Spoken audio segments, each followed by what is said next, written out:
love's not around, still it's... I wanted to be a rock star. I wanted to be a musician. That's what I went to school to do, was music. I got interested in the roofing business by accident.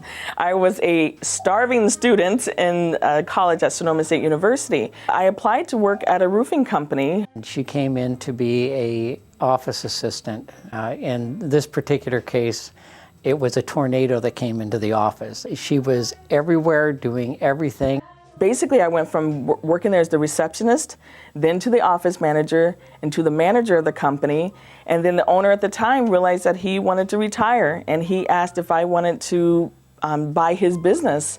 And so he trained me for 4 years in the roofing field, so that way I would learn how to do roofing, know how to do that, and then also how to run the business. I really, really wanted to be a business owner. It was something that I've always wanted to do as a kid. My parents started their businesses, so I kind of grew up learning how to start businesses. One of the struggles that I did experience was when I went to actually get the loan to start my business. I couldn't get anyone to give me a loan. The North Bay Black Chamber said, we have someone, one of our sponsors, we're going to go to them. And they came with me there and they're like, okay, you need to give this young lady a loan. I first had quite a few challenges with other contractors just not believing in me. They didn't know who I was. They just knew that I was a female roofer that seemed to have come out of nowhere. And I had to have very, very thick skin during that time and make sure that I could prove them wrong. And I think that made me stronger. I'm like, I'm going to prove them wrong. And I think that made us even more successful. Letitia did have a long road to hoe in this profession because being a female, white or black, was going to be an issue. And I've also had some racism issues. I mean, things that I never really thought would be an issue. I've had clients that would barely shake my hand. I've had clients make comments like, you know, we have an alarm system on our house so no one will break in. Things of that sort that you wouldn't normally just tell somebody.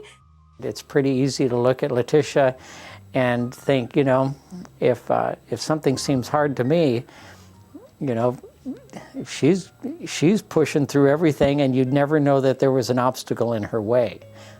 She's my mentor and goes way out of her way to help people above and beyond what would be considered normal in life and almost unheard of in the trades. Letitia has absolutely been a mentor to me.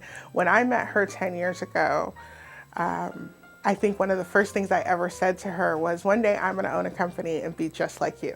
I wanted to have an opportunity to be a mentor to somebody who may have gone through some of the things that I've gone through in my life. So I started my foundation, the Lime Foundation, and part of the foundation is a vocation program for roofing and construction with an emphasis on females.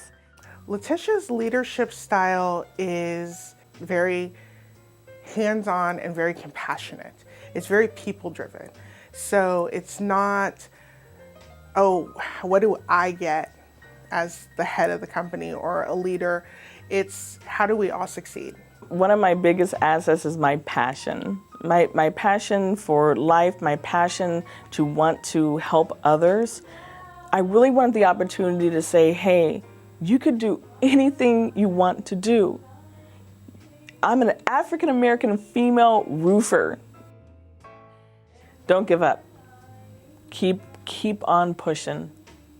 Don't stop. That's the best advice that I can give right now, and I have lived that every single day of my life.